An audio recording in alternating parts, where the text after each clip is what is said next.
everyone, and welcome to day 180 of the Feathered Quest.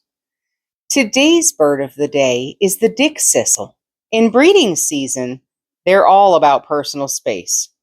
Come winter, they pack into flocks millions strong, loud, social, and loyal to their favorite roost. Let's go find that daily feather.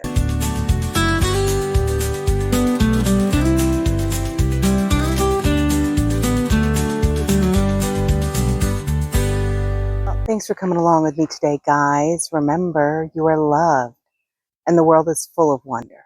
So, did we find our bird of the day?